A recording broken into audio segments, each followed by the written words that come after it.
Here,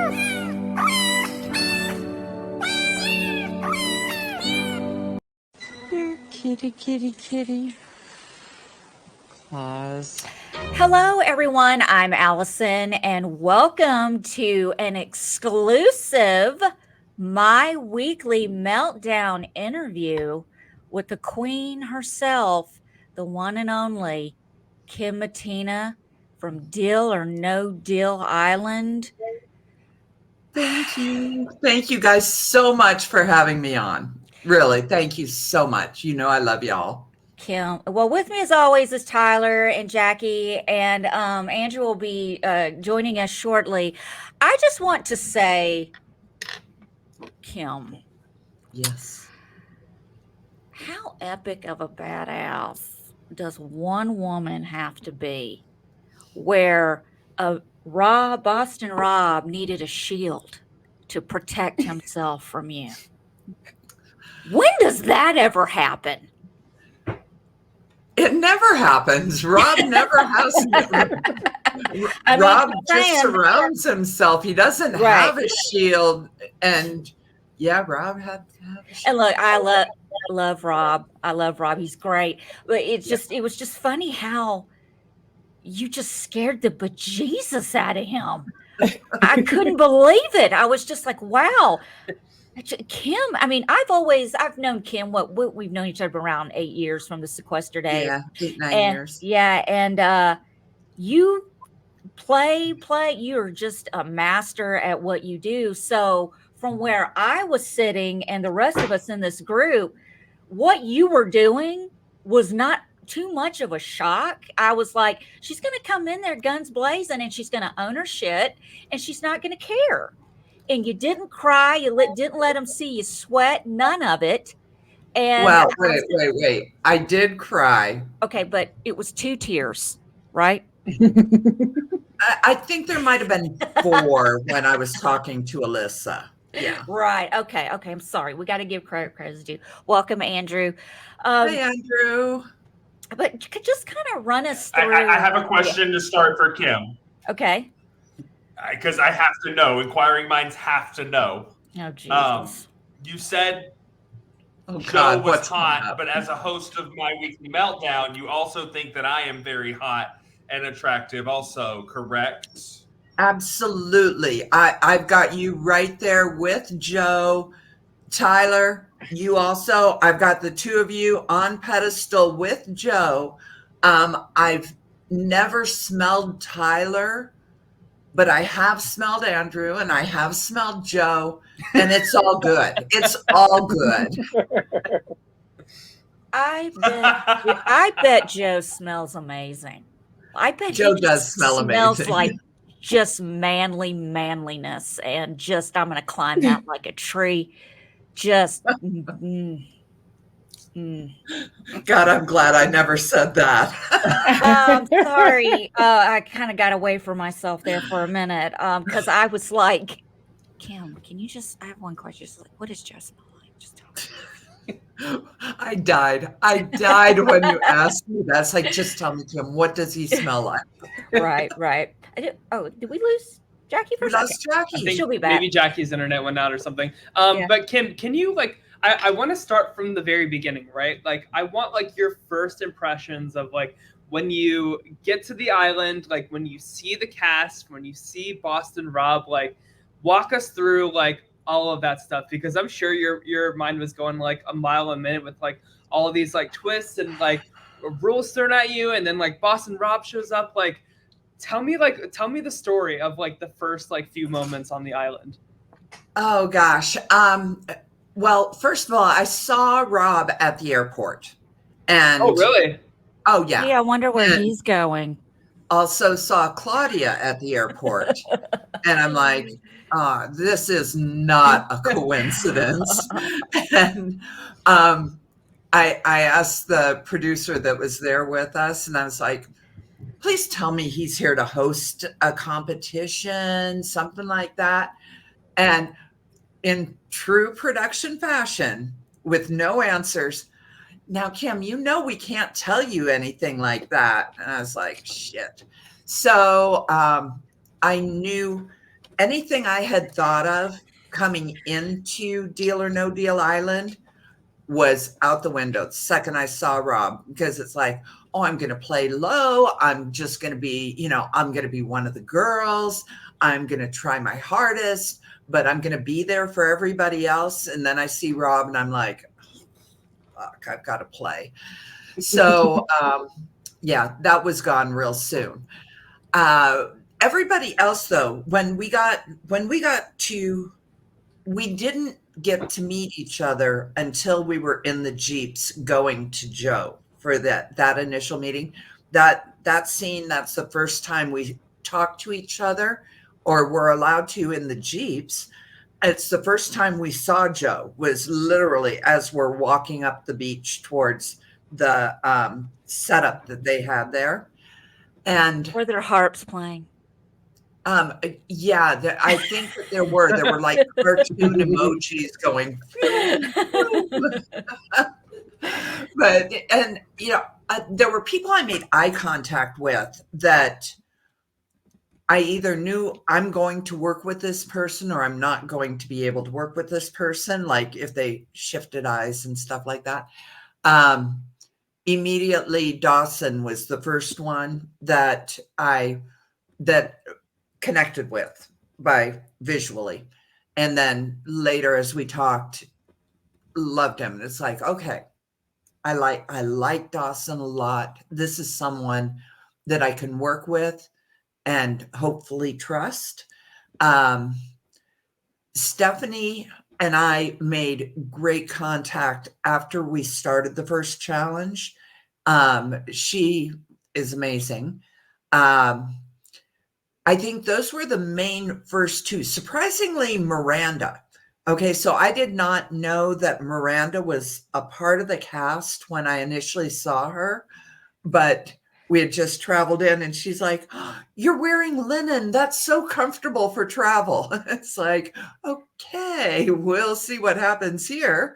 Yeah, so I would say like those were the main ones that I initially connected with. Other ones were kind of intimidating at first.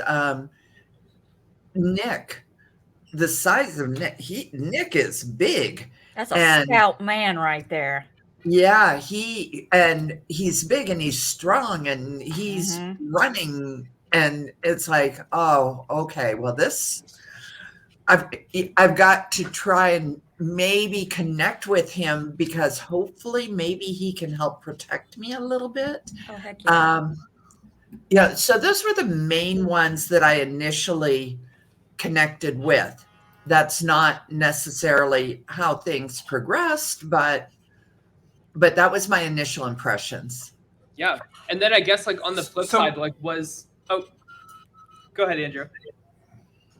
Oh, you're good. I was just going to ask specifically on that when what you said on Boston Rob and you having to change your strategy. Why? What was it about seeing Boston Rob that made you want or need to change what you were doing specifically in the game?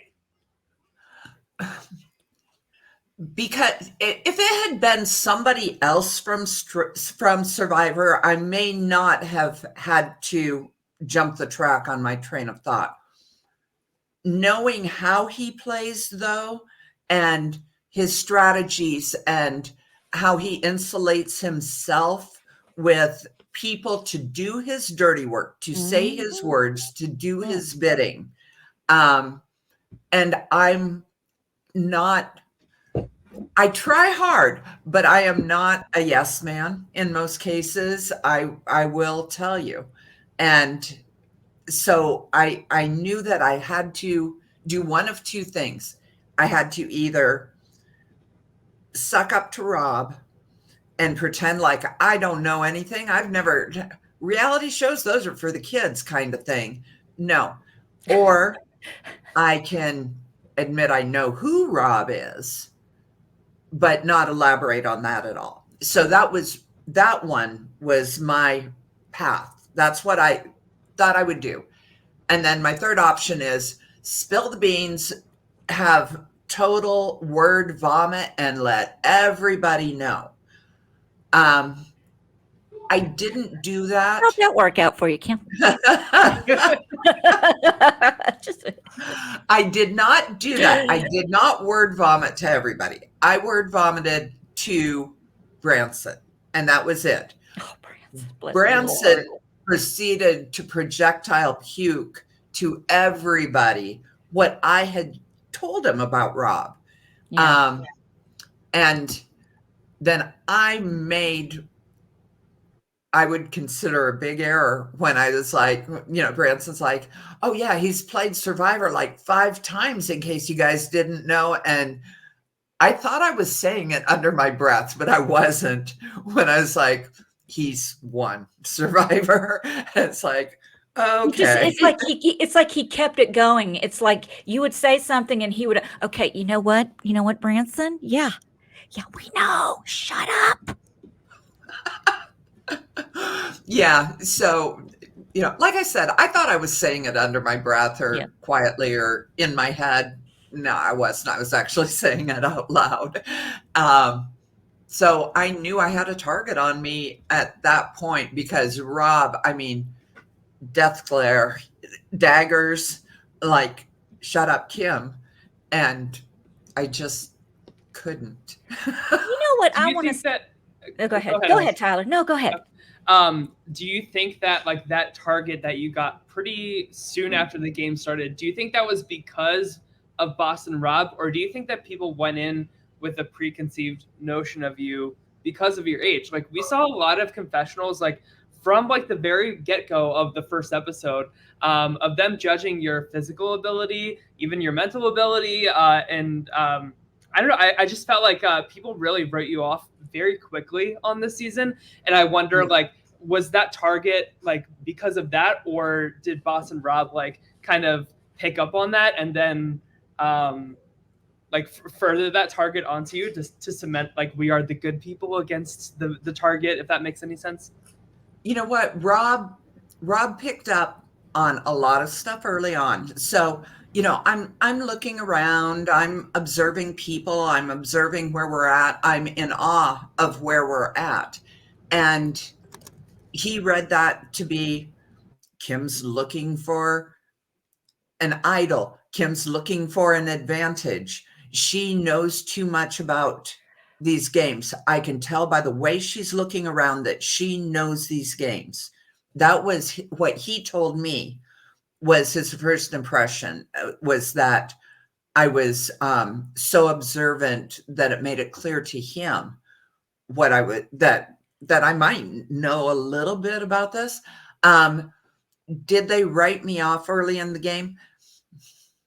I think initially they did. And, when I was stuck in the mud, my God, I was stuck in the mud. And, and Jordan helped me out of the mud. Rob and Dawson helped me to stand up and get on the dock, which was great. And then I had to wait for medical to clear me so that they weren't, medevacing me out of the game or anything like that. And then turned around as soon as the banker made the offer. And I'm like, yeah, I feel like I'm in trouble. I knew I had the lowest case because while I'm out in the mud, I can see everybody getting to the dock, right? We could see the values on the outside of the case, but when you put them on the stand, that was blocked by a bar so that other people couldn't see it. But that's how that works. Okay. Yeah, I saw Rob getting up there. I saw Alyssa getting up there. I saw Dawson and Nick getting up there. And I'm like, they would not be going up on the dock if they didn't think they had like the highest values, probably. Yeah. And then Jordan throws me that case and it's $7,000. And I'm like, this isn't even close. I know it's not. $7,000 case. It was the closest one. I know. It's like, I know you're trying to help. Stop helping. In all fairness, Rob's up on the dock and being Rob, is a team player, and he's going, you guys, we've still got time. Let's help her get a higher value case to build the pot. And everyone's going, yeah, we could do that, but, and then it was over with. So I had a target for being the weak gazelle out there, for sure, physically. But then when I was like, okay, I go out, I get the red case, come back with a steal. Okay, if you, whoever's got the $1 million, speak up. I'm going to take your case, but I will protect you. I will not put you in against the banker. Nothing was said. Okay. And I did up the ante, and it's like, okay, whoever has the $1 million case, remember, you are saving the other 11 people, because if you don't fess up to having the $1 million, I'm taking one of their cases. And I'm going to be taking from the first people that I saw getting on the dock. So it could potentially be Rob, Nick, Alyssa, Dawson. You guys just know that if somebody doesn't own it, I'm taking randomly, because I don't know what you guys have. And you all have been up here talking. It's still kind of silent. I bet you could hear a mouse fart. It was so quiet. Seriously. there were crickets out there just going to town. And the next thing that I said, and kind of it's what put Dawson over the edge, was I said, okay, I've told all of you, in front of all of you, I will not put him in against the banker. You've got my word on that. You don't know me to trust me, but you got my word. I'm going to ask that all of you, whoever has the lowest case with Dawson, will promise in front of everybody that, you got to agree to this, that you will not point at him to take him out of the game if you make a bad deal. And everyone agreed to that. Okay. In front of everybody else. At that point, Dawson's like, I've got the $1 million. Okay. There you go. I had to trust that he was telling me the truth, and he had to trust my word. So that really kind of cemented this bond with Dawson from the beginning, because obviously I kept my word. Yeah. And obviously he was telling the truth that he had the $1 million. Because I didn't know what was in his case. I didn't know anybody's. He could have said, I've got the $1 million case. Or like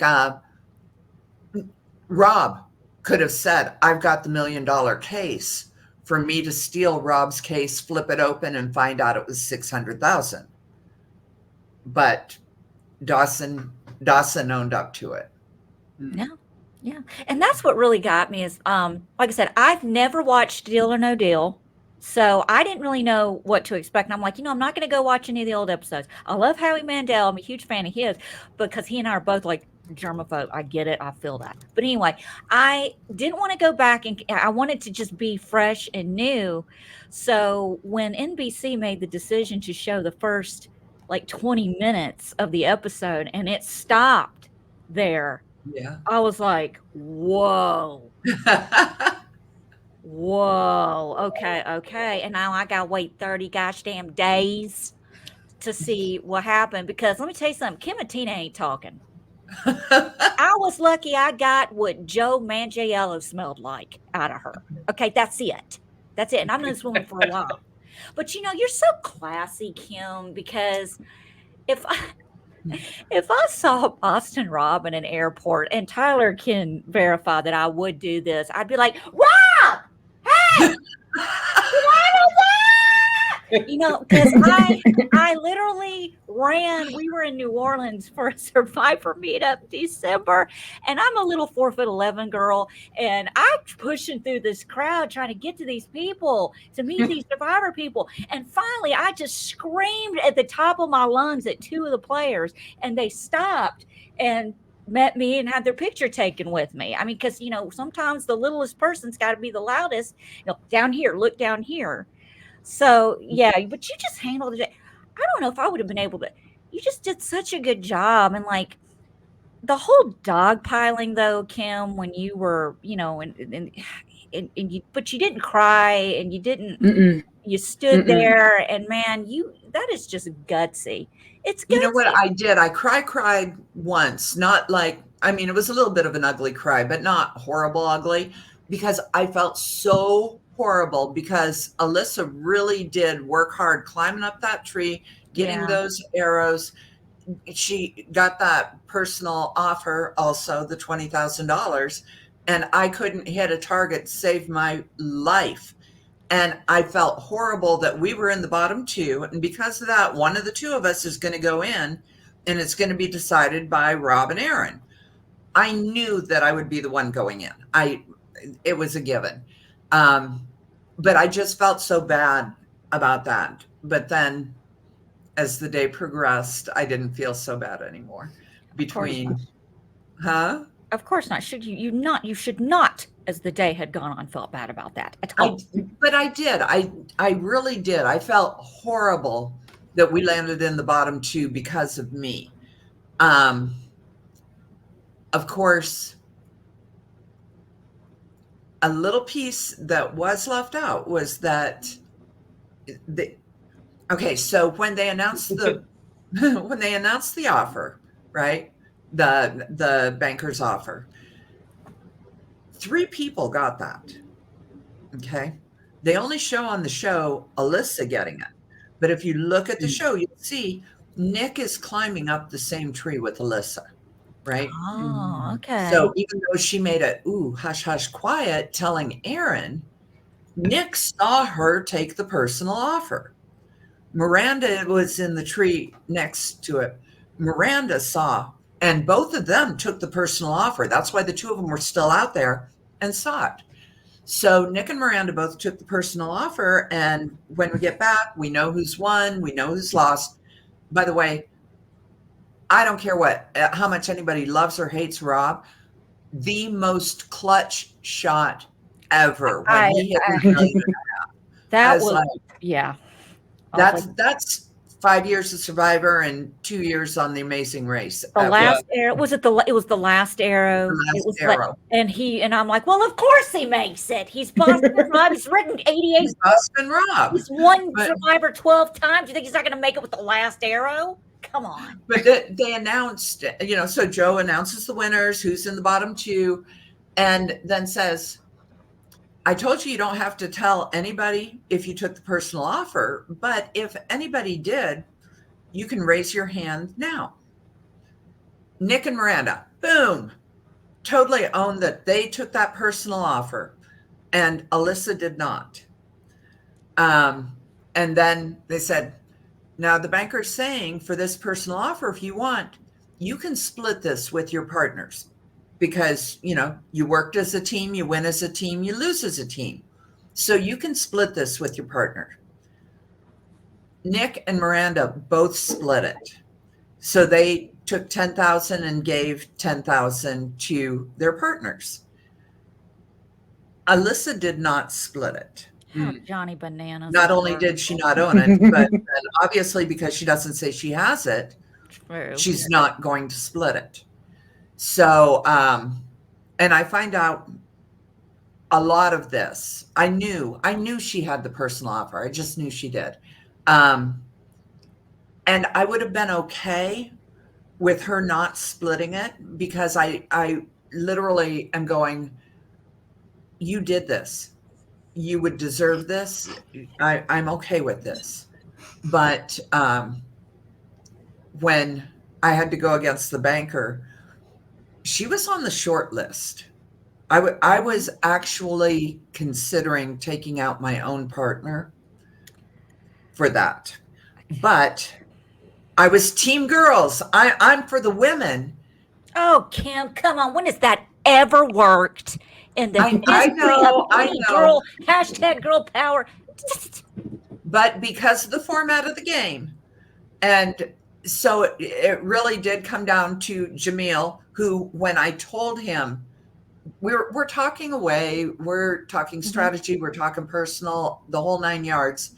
And when I brought up Rob's name, I did that deliberately to find out, is Jamil really with Rob or not really? Mm-hmm. Babe, he beelined it for the beach, went straight to Rob and Nick. And I'm like, I even told him after the fact, I said, Jamil, you could have gone to your tent. You could have gone to the porta potty before going to Rob to at least be a little bit subtle about this. But hell no, straight out to the beach. And it's like, okay, now I know where I stand with Jamil. Nick, I really felt was, I felt like Nick was flexible and stuff, that he could maybe not be with Rob, even though he talks to him a lot. I thought that was more of a, alpha male bonding thing going on. Claudia, I knew she was with Rob, but I didn't feel like she was there to game as much as Jamil was. And Alyssa, she was my partner. I now know I can't trust her. Yeah. But that doesn't necessarily mean she's against me. So that's why it was Jamil, then Nick, then Claudia. And then when Claudia spoke up at the bankers, when we were at the Bankers Temple, and she's like, that's disrespectful.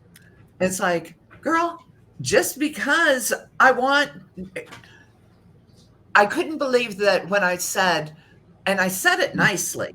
You did. I really hope Claudia's wrong. Because I've heard you not say things nicely. Yes. Exactly. It's like, I really hope Claudia's wrong. Because why? If Claudia's wrong, that means I'm going to still be in the game. If Claudia's right, I may not be in the game anymore. And so when she said that, she moved around Nick. So then it was Jamil or Claudia, then Nick, and then Alyssa. And I don't know. I just felt like Jamil would be much more competition driven and He more literally, gaming. yeah, and he the literally fact- just left you and Yeah. went. And the funny Rob. thing about that whole situation is, I've noticed in every episode, all of Rob's people and Rob meet in the same place in the ocean in front of the hammocks. It's like they have their morning game therapy sessions, or whenever someone has information, they all meet right there, and everybody's just hanging out, just watching. I'd be like, look at them, they're strategizing. Hey, I'm a threat. You saw me go over Yeah. to the others, the rest of us that were up there in the pavilion, and it's like they're right there in front of us talking. You guys, if we're not What there, are you guys talking about? Huh? Yep, I'm just curious. exactly. So so that's the whole reason why I did eliminate Jamil, and it really made me sad because Jamil is an amazing man. He's so interesting. Yeah. He's so funny. He's very kind-hearted. He's just a great guy that under any other circumstances, Jamil would not have been eliminated. He wouldn't have been. That was hard. And it was funny because Nick and Jamil and I were talking when we were in New York, as a matter of fact. And both of them were like, yeah, we knew it was going to be one of the two of us. And I was like, okay. And it's like, why? And they said, you were in the tent with all the girls, so we knew you weren't going to take out one of the girls. That only leaves the guys. Rob and Aaron were immune, right? Which only left Nick, Dawson, and Jamil. And they knew that Dawson and I were on good terms. I just protected him the last round. So they narrowed it down to it was going to be one of the two of them. So kind of like that, walk us through this episode. Which one? Your last episode, Kim. The final episode. The Kim finale. Wait. We can't skip over like Claudia's big like. The tea drinking. Yeah, that whole thing, Kim. Like, well, that's first the dog of all, like, file I was talking about. Yeah, Claudia. I was like fascinated by like how much pride Claudia took in being a former suitcase gal for Deal or No Deal. Like she wore that with a badge of honor the entire time. And that's great. And yeah, good for her. You know, it's fine that people are proud of their previous professions, if you will. But like, I just felt like she had this like main character syndrome, like the entire time she was out there. Like even when Rob was like, "Well, if you beat the banker," and she's like, "You mean when I beat the banker?" Yeah. Like I love that they included that, even though she did end up going. Like that was like a nice like foreshadow. But walk us through like that whole challenge and that whole like tirade. Like even the trees couldn't stand it. They were like falling. Like, Even the trees were trying to all the drama. the drama. They couldn't take it. Yeah, Claudia was definitely in her Real Housewives era for that.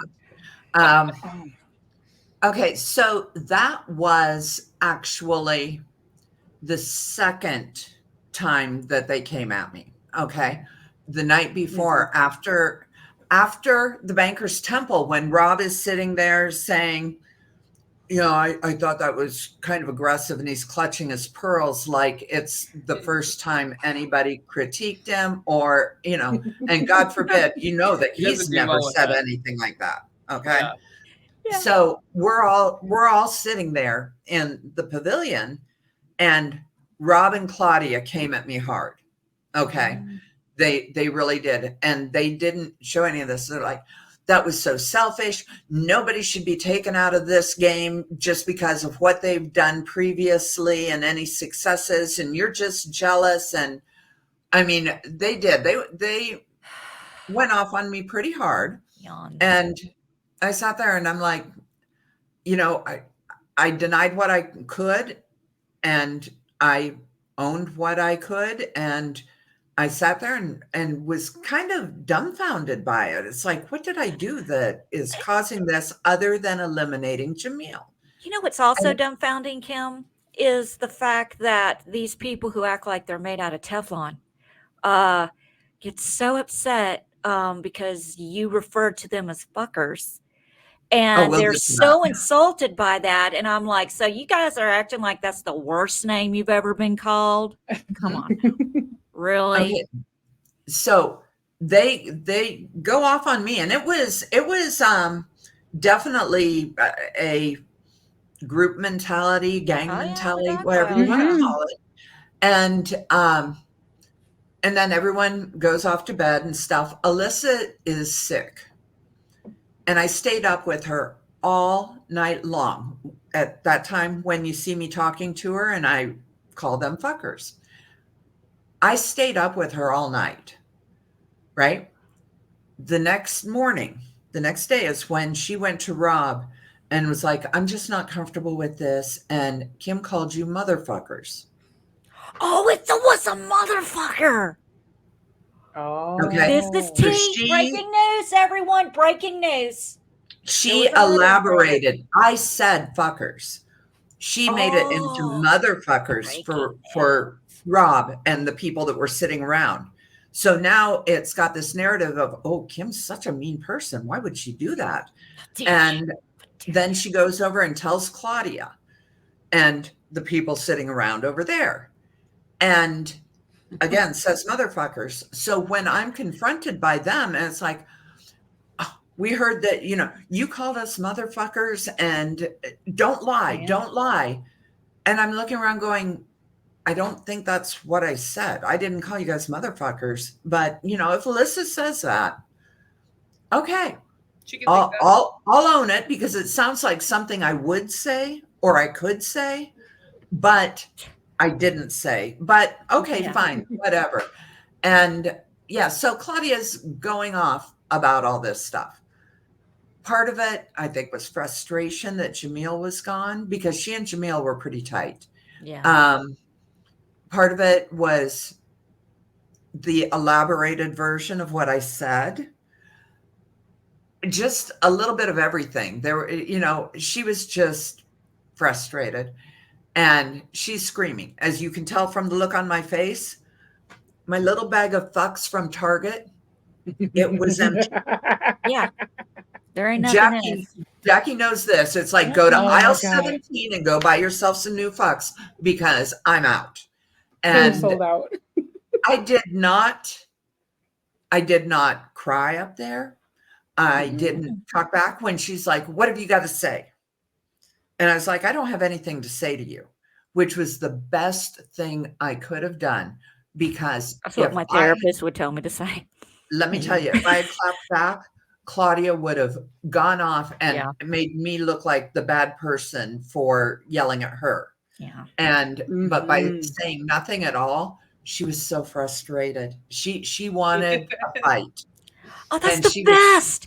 When someone is coming after you, you make them look like the asshole. That is the greatest thing on the, not that I instigate ever or anything, but if I had, you just let that, what's that look, Tom? You just make that person. It is so funny because, Kim, for me, it's like, you called us motherfuckers. And I would have been like, nope, I didn't call you motherfuckers. I called you fuckers. Oh, I told him that. And what? So what? I said it in private with a one-on-one conversation. That person, you need to be taking it up with them because they want to spread stuff. So take that conversation up with them. That's what my therapist would say. Well, and then did the tree fall over in real life? Yes, it did. We're out there and we hear this crackling, popping, and all of a sudden, and Joe turns around, he's looking at the tree, and this tree goes down and took about 2 other trees with it. And Joe turns around and looks back at us and goes, did you guys see that too?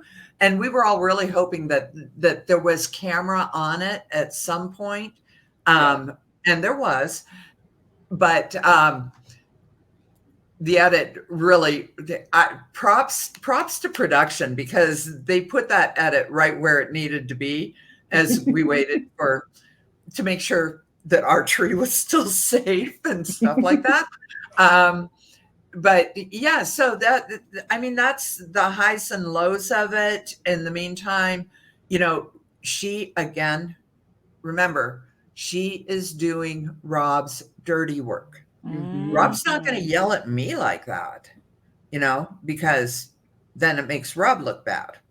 Yeah. But Rob dropping clues that lead Claudia into this whole diatribe going on up there. Now Rob's just able to stand back and watch the show. And that is what he does. That's his MO. It reminds me a lot of like Paul in Big Brother 19, like how he had same thing, like do the fighting like for him, and he just kind of like sat back. Like when Claudia was on her whole tirade, like that's all I could think of was like woof woof, or even like Rob's like winning season Redemption Island, like how he had like his people, and anybody that wasn't in that group was like were totally ostracized and then like taken out like one by one. 100%. It's crazy like how Rob could do that so effectively, and how like it takes like a super fan like you to like zoom out and like not fall for that mist, right? So good for you, Kim, for not like falling for it. I just thank you. And and it really makes it look, the show makes it look like I'm all alone up there. I'm not all alone up there. Okay. The plan. Okay. You saw the clip. Alyssa says, this is going to be the most epic blindside ever.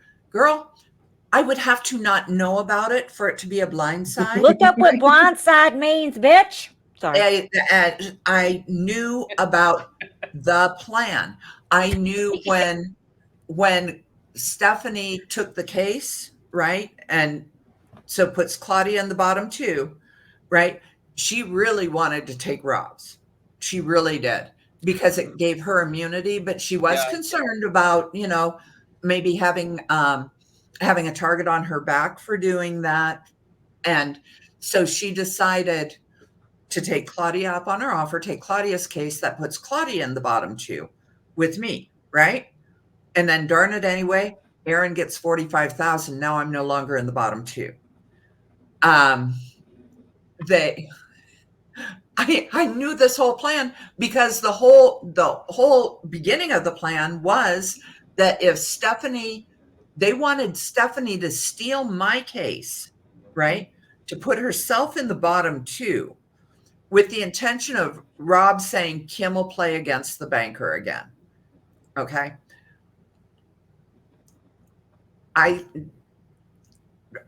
I never quite understood that because so far 2 people have played against the banker and both have won.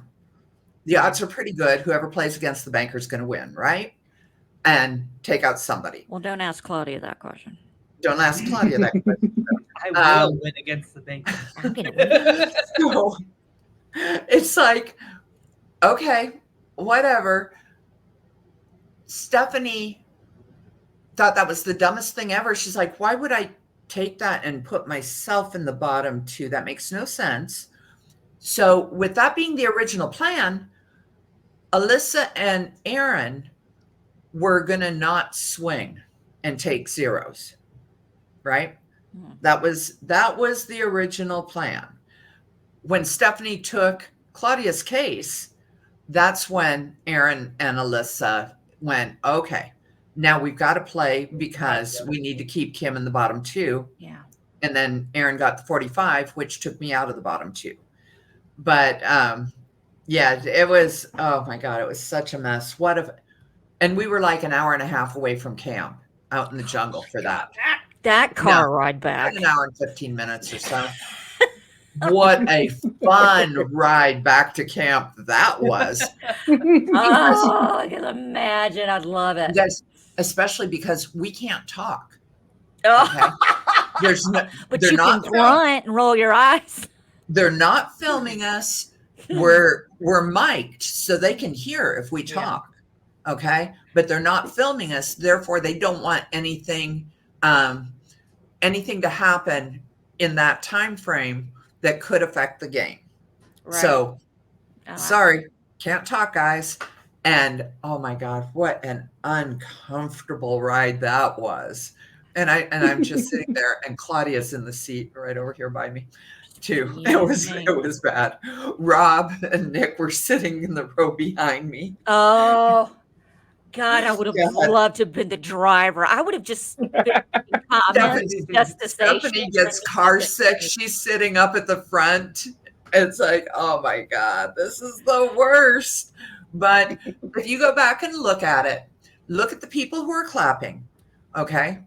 Cheering on Claudia, and look at those that are not. That kind of gives you an idea that there's a bit of a division there, with a couple people that are cheering, but want Rob out. That it was weird. I don't know. You know, they're going to turn on their master eventually. And you know what, Kim? I thought of something. Do you want to hear what I was thinking? Of course. When the trees were falling down, you know where my mind went? Joe's about to turn into a werewolf. I'm going to get my True Blood moment. It's going to happen right here, right now. It didn't, but I'm okay. Next thing you know, he's got fur growing out. Yeah, next thing I know, he's got no shirt on and he's wolfing out, and I'm just happy. But anyway, no, because that was the first thing. Like, I haven't heard anyone bring that up. Nobody has brought that up yet. No. But that's awesome. Yeah, I don't know. It just yeah, that's what I was talking about with the dog piling, you know, when Claudia was gonna, like, take my kid. It just felt like, you know, you had the honor of briefly speaking to my mother the other day. Mm-hmm. And you know, my mother's a spunky woman. Okay, I'm going to give it to her. We have a weird relationship. She's 74, and she's spunky. I'm telling you, man, my mom may not be able to swing and run and jump and do a bunch of stuff, but she will sit you down and she will strategize, and she will tell you to go to hell and go fuck yourself in ways that you're looking forward to the trip and the destination all at once. So I'm like, I still get so tired of people judging a book by a cover. And I know it's not really the same, but like I said, I'm 4'11", I'm tiny. So people see me and they're like, what's she going to do? Watch. And that's what they did. Yeah. You heard Claudia about Amy. Amy's also 4'11", and Claudia's like, she's really, really short. So what? Like number one, that's something she can control. Number two, like that's going to be a detriment in some way. You know, and I brought up that I'm old, but mostly it was in response to questions that then became sound bites. Okay. Yeah. You heard Claudia, she's really, really old. just things like that. And so the way questions were positioned, it brought age into it. And I already know I'm old. I'm okay with it. I'm good with it. But ageism is real and alive in 2024 here, folks. And For sure. this, really did show that that the external appearance of age becomes a topic and helps to make decisions, or hurts in making decisions, either way. And yeah, it's pretty rough. But you're tough, Kim. You You're are. a tough cookie, man. You really are. And I could not, and I don't know. As soon as I got done watching the episode Monday night, I sent you a text, and I did, and I felt, I was like, she's probably emotional, right? Whatever. But I just was like, I love you. I'm proud of you. Fuck these fuckers. You did such an amazing job. And I got emotional, and I had tears, Kim. I had tears. Were they dry ass tears, or were they real ones? They were Visine, but still, there's three. I had the tears because you said not a lot of opportunities come along for people and all that. And I felt that in that moment. And I felt like, I'm not going to get upset, but just because I know you, and I know how freaking hard you go and how well you play, of anyone in this group to be out there and doing something like that, it made me so happy. And I felt your pain in that moment, but I also knew your appreciation. You were not going to do anything to show disrespect or not appreciate this situation. When you have people that come in that are like, they don't give a shit, they're going to do whatever, and they don't think about what's going to happen later on. But I really think you were a perfect example of grace and how to carry yourself under pressure by, younger people. And it's just silly to me, because kind of like we're kind of going through it with Survivor right now, Survivor 46. There's a lot of unnecessary bullying going on. And like I've said last week, there are young kids, teenagers who watch these kind of shows. And when they see their people they put up on pedestals bullying people who are like them, what does that do to their psyche? What is that? And oh, well, gosh, I mean, maybe I am a loser, or maybe I am and I just think that there are some things that need to be addressed: the ageism, the bullying, all that, picking on people for things that they can't control, like their height and their age and things like that. It's silly to me. I mean, look, everybody, their skin color, everything. Poor Aaron, he is so pale complected that he's almost transparent, and so saying like he's never seen a day in the sun, and it's like, this kid's probably burnt and peeled his entire life. Again, it's not something that he can't control that. So I felt a lot of that. I really did when that was going on. But hey, Aaron showed some gusto in this last episode. Rob was trying in those boats. Is Rob training Aaron? What? And I was like, Aaron, you got this. Go. I love Aaron. I'm going to tell you what, somebody messes with Aaron, it makes me want to fight. It makes me want to fight.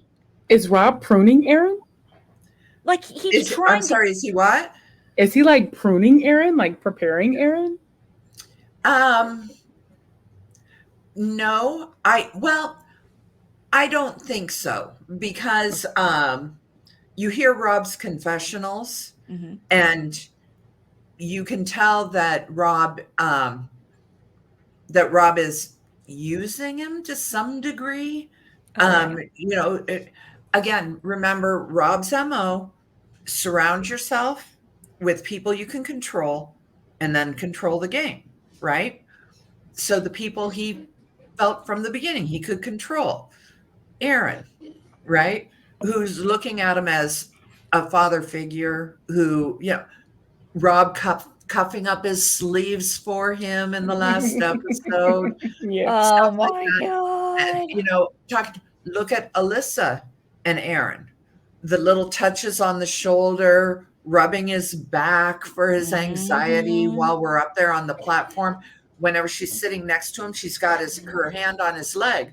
But remember, okay, so he's getting a lot of attention from a really beautiful woman, right?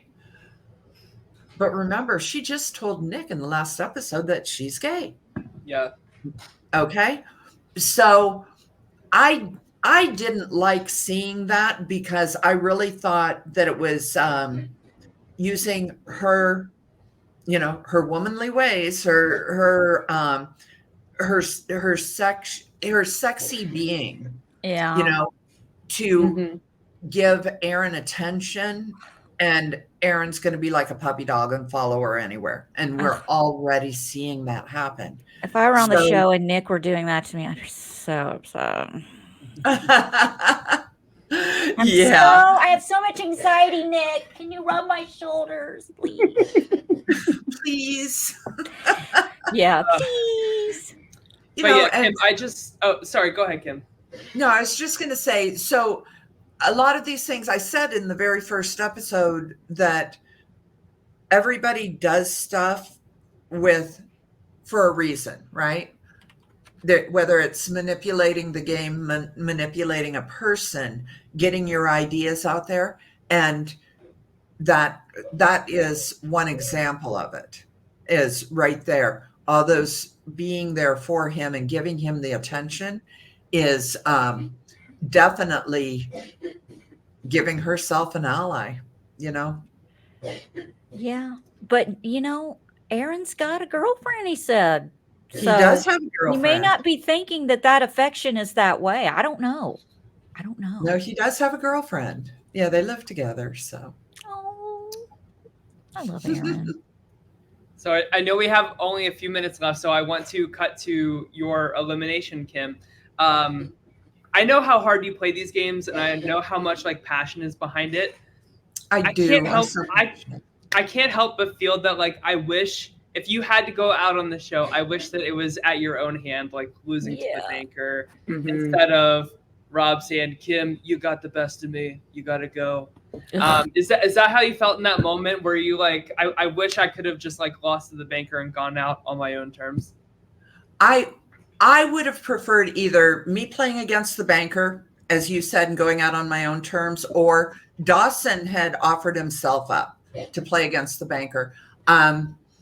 I understand Amy's reasoning for doing it, for having Rob go in and play. Yeah. And realistically, you got a 50-50 shot at getting rid of him. Mhm. Or theoretically, you've got a 50-50 shot. Realistically, you've got a 66% chance he's staying. We know that because Mhm. 2 out of the previous 3 beat the banker, right? Mhm. So right now, the odds are with the player beating the banker more so than the banker beating the player.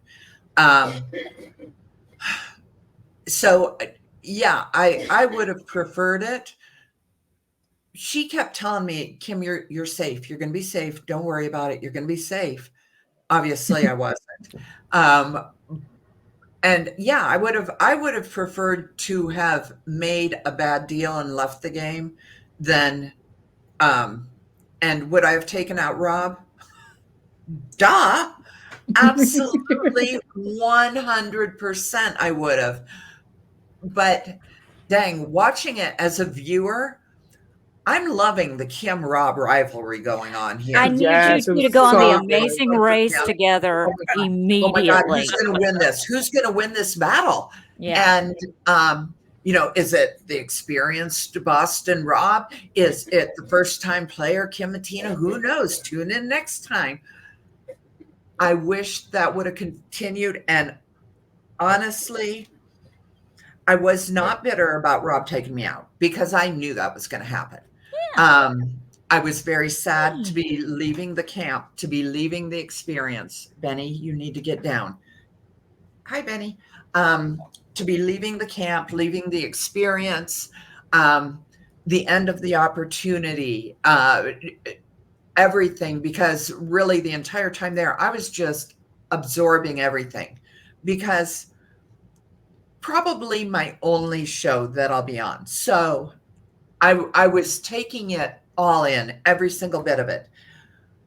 I think the biggest error in that temple, Banker's Temple, I think Rob made the biggest error, to be honest with you, because yes, he took me out because strategically he felt that I was a detriment to his game, that I was dangerous to his game. He came right out and said that, right? But when you think about it, how often has Rob had a shield in front of him? Rob's always the biggest target, right? Right. If I go, who are his minions going to be focused on? Maybe they're going to focus on Rob, maybe they're going to focus on somebody else. But the bottom line is you no longer have Kim to kick around. Okay? So that's the first thing. The second thing is if he had said, you know what, Kim, I'm not going to take you out of the game. I'm not going to eliminate you because I need you in this game, but you owe me. You know, he could have done that. Whether I'd honor or not, another story. But he could have done that. He could have also, the other reason really for him to keep me in the game as opposed to out of the game, the odds are Rob is going to win competitions and be immune, right? The odds are Kim is not going to win competitions and be in the bottom two. This would have been his perfect opportunity to pick off people that were kind of sitting in the middle and make it's not hurting his alliance and it's not helping me at all by picking off those people, but it is keeping a target in the game for him. So I think that he would have been better off probably waiting a couple weeks. I mean, obviously we'll see how that plays out, but I just think that would have been good. So I don't know. It is what it is. And, you know, and the only other thing I would add to that is look at the outfits we're wearing in the Banker's Temple. And girl, you be tan. You look good in that pink. You are glowing. Obviously, wardrobe loved me in hot pink, which is so funny because I don't wear hot pink, but they loved me in the blue. But you looked amazing. So I'm wearing that pink and white dress, right? When I leave the game. Think back to the sneak peek when I said, you know, if I'm thought of as a villain, I never said I'm going to play as a villain because I didn't go in there to play as a villain. I said, but if I'm thought of as a villain, I will own it. Right? Right. I'm wearing that pink and white dress. Okay. I actually said that after the Banker's Temple is when I actually said that, but they did in the beginning of the show. So now everyone's thinking, oh, Kim's going to be a villain the whole show. I wasn't. No. I really wasn't. I said some mean things. I own that. I'll admit that. But I wasn't. Everybody does. No, but you always play real. You always play hard. And Kim, like, it was such a treat to watch you in these episodes and see you. I know this has been a dream of yours for quite a while. Yes. So it made our nights, our like weeks, like getting to watch this and recap you and see you live out your dream. And thank you so much for taking the time to chat with us. It's like it's so cool to like hear your perspective after like it's all said and done. And awesome. it was such a treat. So thank you so much, Kim. You know, I love you guys, whether I'm watching you or jumping on here for a podcast. I've known y'all for so many years, you know. Oh, and big for you too, Jackie. You know, so it's just very surreal for me to be sitting here talking about a show with you guys. I mean, I've talked Survivor, I've talked Big Brother, we've talked Traitors, we've talked Challenge, we've talked BBOTT, Allison, you know, through the years. And to be sitting here and watching you guys talking about me, it's really weird. It's so strange, so surreal.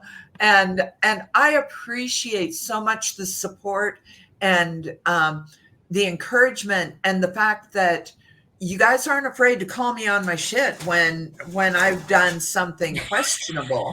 You have no problem, none of you, doing that. And I appreciate that because Am I perfect? Did I play a perfect game? Obviously not, or I'd still be in the game right now. But I did my best. I was very passionate about it. I wanted to play with the enthusiasm of every single person I've ever played a game with who didn't want to apply or didn't want to put themselves out there. That's the person I wanted to be. I And wanted to carry that enthusiasm with me. And you Mission did that accomplished. 100%. Kim, Follow me at Kim Mattina on any platform, on Instagram, Facebook, Twitter, X. Yeah, I've got the name on TikTok too, but I've only got like 20 followers on TikTok because I don't TikTok. So yeah, you can follow me anywhere there. And yeah, I'm gonna talk about the show throughout the season because I'm gonna be seeing it at the same time as you guys for Well, the first. Yeah, that's true. definitely come back and cover future episodes with us. We appreciate you. Our time's up, Kim. We love you to the moon and Absolutely. back. Please, guys, Love you so much. support Kim. She's great. We love her. Stop Thank you. sending evil messages to her. I'll find you. Won't No I, more evil Tyler? messages. Y'all are Don't- all motherfuckers. All motherfuckers need to beware. I will find you. And by the way, who knows? I might end up getting a cameo because I've actually received DMs Ooh. from people saying, "Kim, can I get you to call my husband's friends a bunch of fuckers?"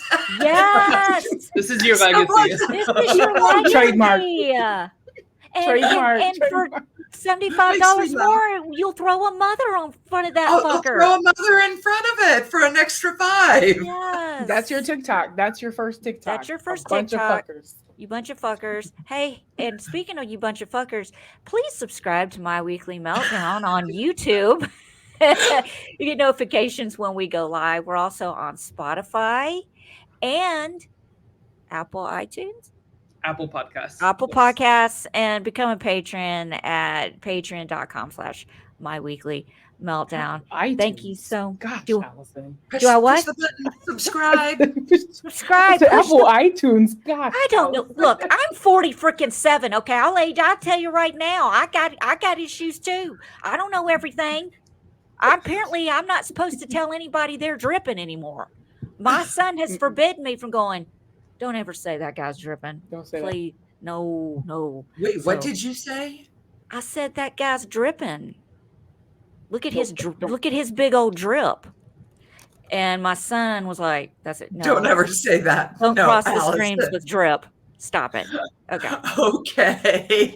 All right. Good night, everyone. We'll see you later. Okay, Bye, guys. Thank you so much again. Thank you, everyone. Kitty. Claus.